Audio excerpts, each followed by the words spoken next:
welcome. Hello. This is Fire again. Fire, whatever name you want to call it. Today I want to talk about how purposeful pauses can change your life. How purposeful pauses can change our life. Especially if you are someone who has experienced adverse childhood experiences, who have experienced trauma in your life. This is a powerful practice that you can do. This is something that can really shift who you are. And I'll start with telling you a little bit of story of myself and how I discovered purposeful pauses, taking purposeful pauses during the day. In my last video, I talked about how growing up, I had no peace, I had no space at home. And so I grew up around people who are always on the go. They never stop. They are always on the go. It doesn't matter what is happening. It doesn't matter what is going on. Resting and relaxing was not a thing in my family. It wasn't, let me put this down. Resting, it wasn't celebrated. Being yourself wasn't talked about. Taking a pause and being aware and looking at who you are and knowing yourself was never celebrated when I was growing up. So I never knew how powerful taking purposeful pauses are. And for that, I want to talk about it, right? Because I have gone through the journey of understanding who I am. I've gone through the journey of understanding how pausing every single day is a powerful practice that you can do, right? So everybody that ever surrounded me in my life was always on the go, was always in a hurry, was always doing something, was always talking about something, right? So nobody taught us how to meditate, which is another life that I can do. Nobody taught us how to meditate. Nobody taught us how to be aware of our surrounding and ourselves. So for me, growing up, resting and taking purposeful pauses and being aware of myself every single day was never a thing. It was never celebrated, right? So as I was growing up, I joined, or I was part of jobs and environments and people who never pause. One thing I can tell you is I worked at H&M. I was a visual merchandiser at H&M, right? And in H&M, we have breaks and everything, but I, for myself, never pause. Sometimes I would work for 12 hours straight. Why? Because I was running away from myself. I was running away from what I felt and what was going on inside of me. So it didn't matter what was going on and how exhausted I was and how tired I was. I was always on the go. I was always in a hurry. I'm telling you, I would do 12-hour shifts, no break, no resting, nothing. I was always on the go and always ready to go. And doing that, oh my God, I will get drained. I'll get mental breakdowns. I would lose myself in the process. Now, I didn't know that this was happening because I have watched my mother all through her life have breakdowns, get drained, have to take 2 days sleeping and absolutely doing nothing, get so exhausted. That was what was celebrated in my house. That was what people celebrated at my house, where you work to the point of death.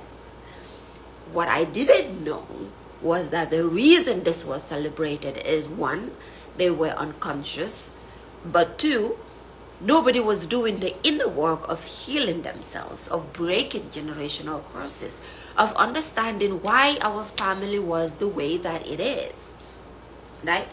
Nobody was doing that work and nobody was talking about it. So I grew up doing that. I grew up believing that that was the way to go, that I had to people please, that I had to take care of people, that I had to walk myself to death. So I never took pauses until I started meditation, or I think I started listening to different teachers, right, from YouTube as well. But also around 2011, I started going to yoga studios and I see what they were doing, and I loved yoga. But what I didn't know that I loved about yoga was that not just the pauses, not just the breathing, not just the exercise that was going on, but yoga helped me be in touch with myself. It helped me be in touch with myself, right? And so pauses help us connect back, help us come back to ourselves. It's like breath work, because our breathing is our life source. Our breathing is life in itself, because without our breath, we would die. Our breath. And sometimes, and people say, I am breathing, but most times we're not aware that we are breathing. We are just breathing. Moji would always say, breathing just happens. You're not making yourself breathe, right? We're not in control of it, because if we had to make ourselves breathe, we will forget that we had to breathe, right? So pausing is the same as breath work. So when you pause, you are able to do what? Breath work. Bring yourself back to who you are. Bring yourself back to understanding yourself. This is such an important practice, and it doesn't matter where you are. If you're working, if you're at home, if you're outside, if you're traveling. There's some teachers would even talk about how when you're in line waiting to get your coffee, to get your gas in the grocery store, at the market, wherever you are on a line and you're waiting. That is a time that you can pause. That is a time that you can breathe, a time that you can relax and come back to yourself. It can be 10 minutes, it can be 2 minutes, it can be 1 minute, right? It can be 30 seconds. Just catching your breath back instead of worrying continuously and wondering, oh my God, what am I going to do? The voices in our head, right? And also identifying what voice is in your head. For me, the voice that was in my head is my family, particularly my mom. And whenever she gets to watch this, I know I'm not speaking our language, which is Wolof. So anytime su ko dege rek dina xam li ma wax, but I hope ne she won't be angry with me, right? For spilling the beans. But because this is something that we have to talk about to heal.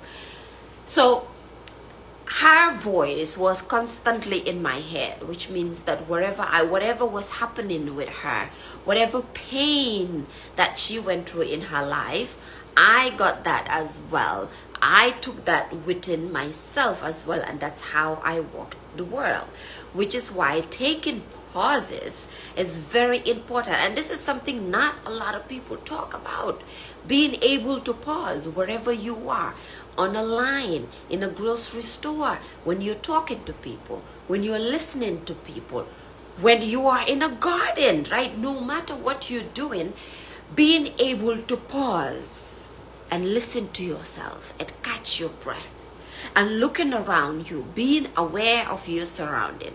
And I'm not talking about being aware of your surrounding in a way that you have to be alert or worry or things like that. No, it's being aware of your surrounding and being able to see yourself.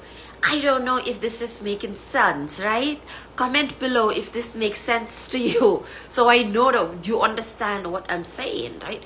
Wherever you are, that pause helps you see your surrounding, helps you be aware of your surrounding, be aware of yourself, but not in a worrisome way, right? But in an alert focused way, to be present, to be waiting but not waiting. Eckhart Tolle, I don't know if his last name is Tolle or Toll, talks a lot about this. Being able to be present, be waiting and not waiting, right? So there's in spirituality, we talk about the waiting season, where the universe, God, Allah, whatever name you have for him, her, it, right, puts us in a waiting season, a season that we have to wait for our blessings. We have to wait for the seeds we sowed. The same goes for when you're gardening. If you're a farmer or you're a gardener, you see that, right? We don't give up in sowing the seeds and waiting for them to grow. And we don't go back to dig up the seed to see if it's growing. That is part of pausing and knowing that something else, a higher power, the universe, God, Allah, whatever, Oludumare, is the one who is in control and not us, right? But to get to this point of being able to pause, being able to be aware of yourself, especially, that involves self-work, that involves being aware of ourselves, right? When I talk, I look around. I'm trying to stop that. I'm learning to stop that, and I will get there, right? So going back to what I was saying, one of the main recipes of being able to pause, to be aware of ourselves, being able to be aware of who we are, what we're doing, what's happening in our life every single day, that requires self-reflection.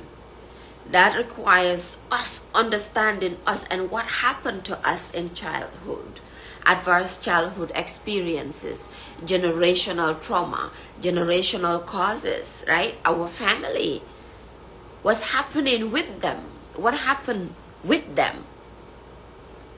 I hope this, I can one day do this in Wolof or translate it in Wolof, but I'll start with the English first. But intuitively, I know that I have to do it in my language as well, which is Wolof, because I need this information and the things that I am planning to talk about every single day to reach my country in the Gambia.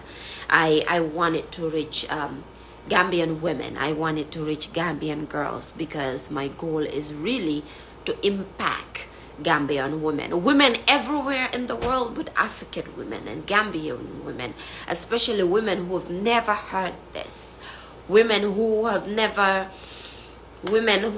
never had a home, right? And so if you're watching this and you speak Mandinka, you speak Fula, you speak Wolof, whatever language you speak Jola, you speak Sarahule, please reach out to me, huh?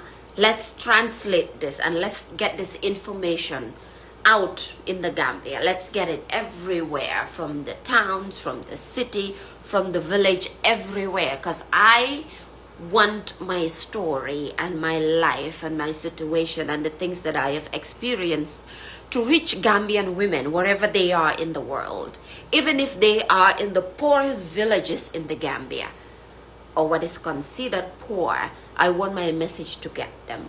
So whatever language you speak, whatever African language that you speak, please reach out to me. Let's start translating these to our African languages, right? Because only us can heal ourselves. Only us can make this happen, right? So being aware of ourselves is something that we don't get told. Being aware of who we are, of what we are doing, is something that nobody talks to us about. And most of our parents have no idea that they themselves are not conscious. And one thing that I went through, going through my awakening, getting to understand myself, was that there was a huge disconnect between me and my mother. I couldn't talk to her anymore because she couldn't understand me. She couldn't understand what I was going through. She couldn't understand what I was saying. And so I thought I was crazy.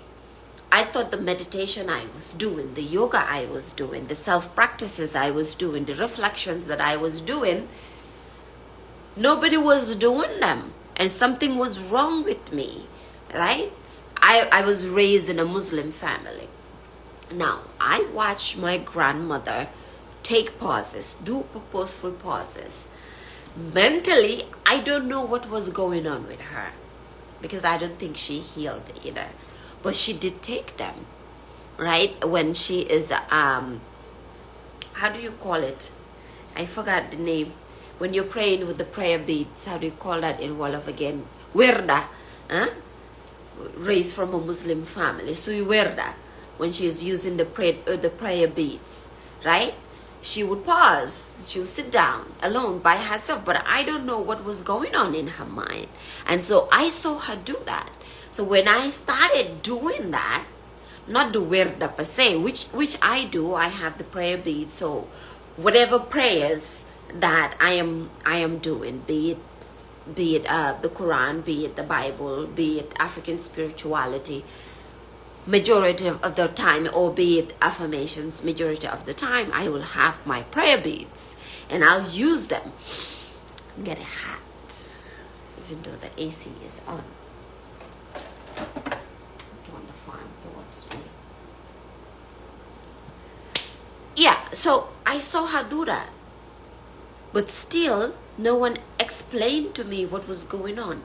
No one told me what was going on, which is another thing, right? Many of us think that, or if you're raised, I don't want to say the black community, but I'd say the black community, the African community, most of us are raised in a way that our parents don't talk to us. Our parents don't have conversations with us. Our parents don't tell us what is going on with them or what is happening in our surroundings for us to process our emotions, for us to process what is going on in front of us. So we see them do things. They tell us to do things. But nobody is really explaining what exactly is going on. So I didn't know that I was watching my grandmother do pauses when she was praying. And the calmest she would ever be was either she was praying or she was sleeping. Even when we were eating, she was a whole different person. So if you relate to this, understand that there is something better. The voice in your head can be silenced, right? The voice in your head that's telling you all types of stories. You can ignore it. You can silence it with taking purposeful pauses. If you are at work, I don't know, but you know what I'm saying, and you have a break, 30 minutes break, 1 hour break. You have to go out, maybe you have to buy food, maybe you brought your own food. Even when you are eating, that is a time to pause. Instead of eating and being on your phone and being on your computer, and I'm not saying this because I have this down packed, I am still learning this. When you have that time, you're eating your lunch and you're at work, that is a perfect time to just be quiet, to be aware of the food that you're eating, right? If you're using a spoon, if you're using your hand, whatever you're eating with, you're aware of feeling it in your hands, getting the sensation and processing it. So before the food gets in your mouth, you know what is happening. You're aware of what is going on. When you're at work, when you're at home, you're in the bathroom, you're in your bedroom, when you wake up in the morning, whatever you're doing during the day, right? Pausing when you're washing the dishes. I think Thich Nhat Hanh, I can't say his name, Thich Nhat Hanh, he passed away, God rest his soul. He talks about this, how when you're washing the dishes, you are able to be present, to be aware. You feel the water, you feel the soap, you feel the sponge, whatever you're using. You feel the bowls, the plates, the spoons, and you're washing one by one. He talks, those are all pausing and being aware of what you are doing. It's not an easy thing, and I'm not saying that I am able to do this, but it is doable. When you're aware of what is happening, of what you're doing, when you can feel yourself, when you can actually feel, and things don't feel like it's a dream in your head and everything is just going, ooh. I was that person. I've always felt that way, that I had no idea what was going on. I had no idea who I was. I had no idea what I was doing. And I had no idea where I was going. No direction. Nobody to talk to about what I was going on, right? I just completed my 2-year therapy. I did 2 years of therapy after coming out of a very, very horrible situationship. But in my head, I thought I was in a relationship, but it was a situationship, right? And when that happened, you know,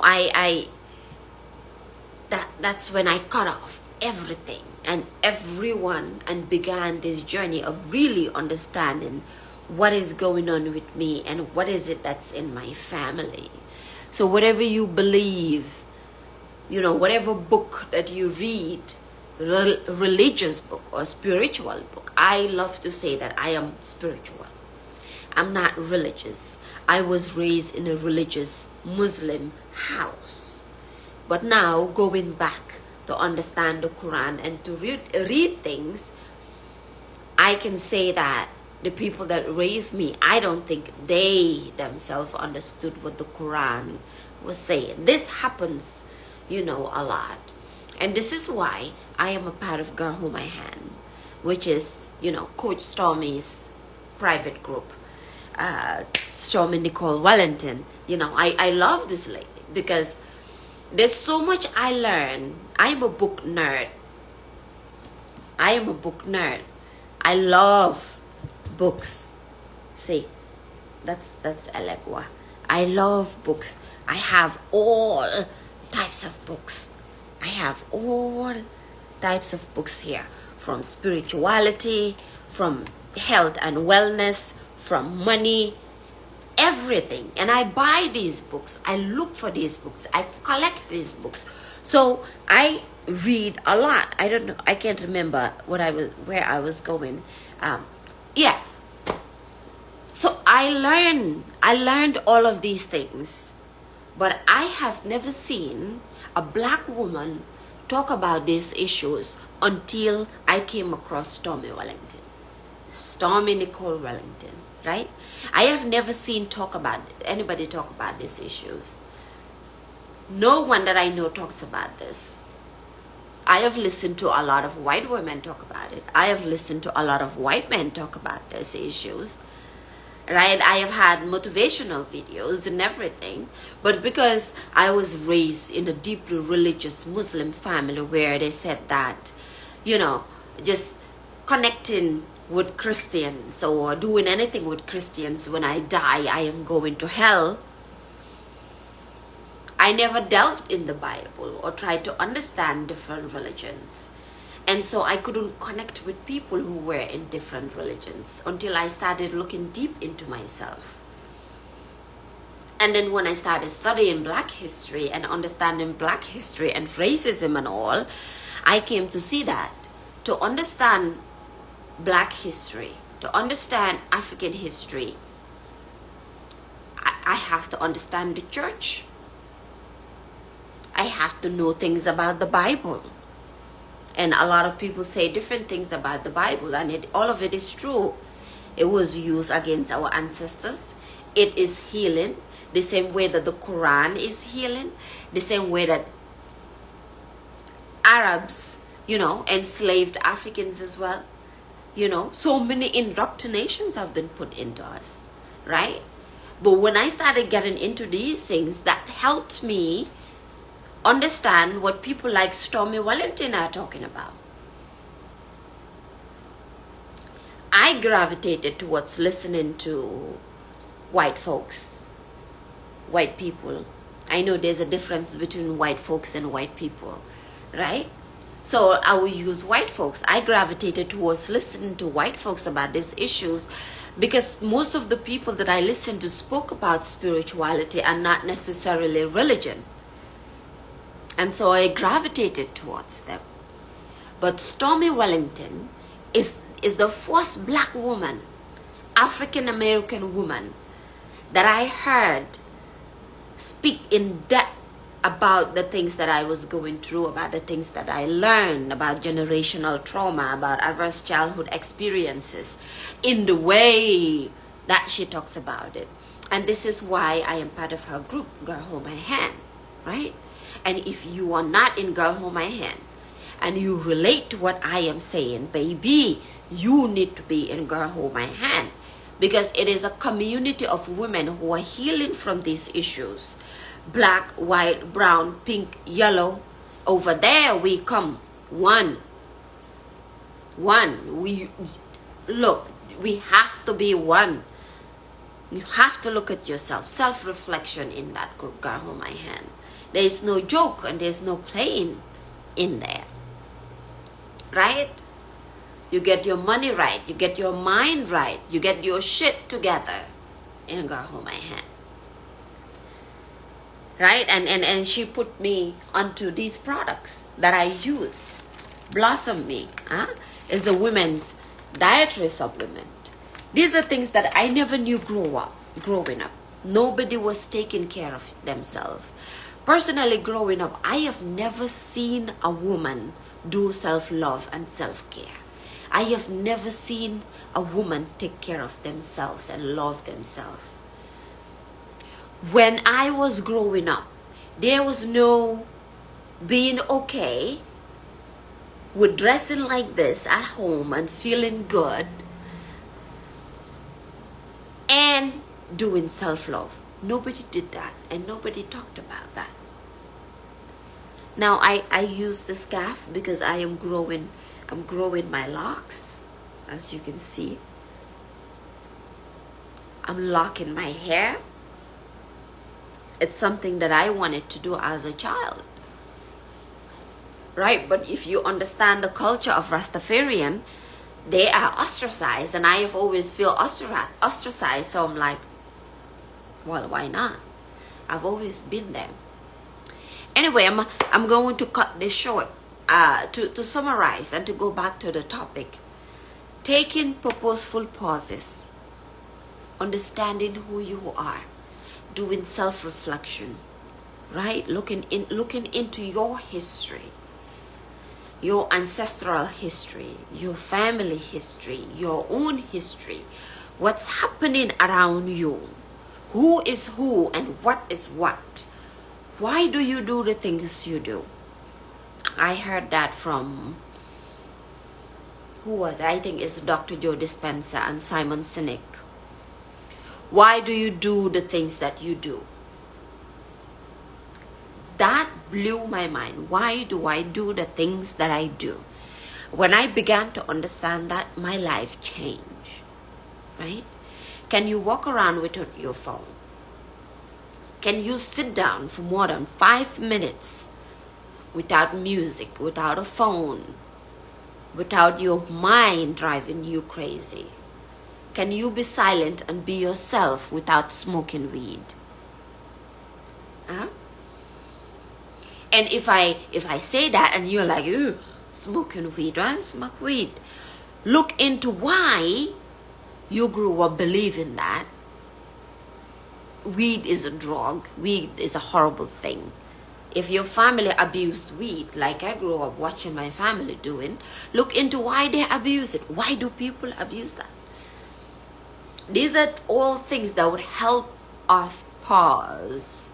And these are questions that you don't just have to sit down and think about them. But whatever you're doing during the day, wherever you are, there you are. You can do this practice. And people don't talk to us about these issues. But these are very important. Alright? So let me leave you with this. Purposeful pauses. Purposeful pauses. Understanding yourself. Understanding who you are. Understanding what you want in life. being able to stop. If you're a woman, get back to your feminine energy. Heal the masculine and the feminine within you. The same for men.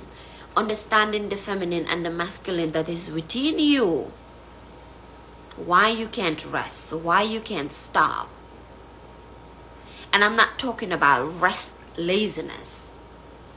If you sleep a lot, you are depressed.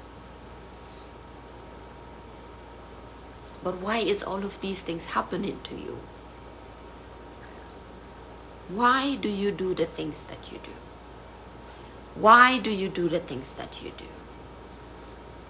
Why do you do the things that is watching me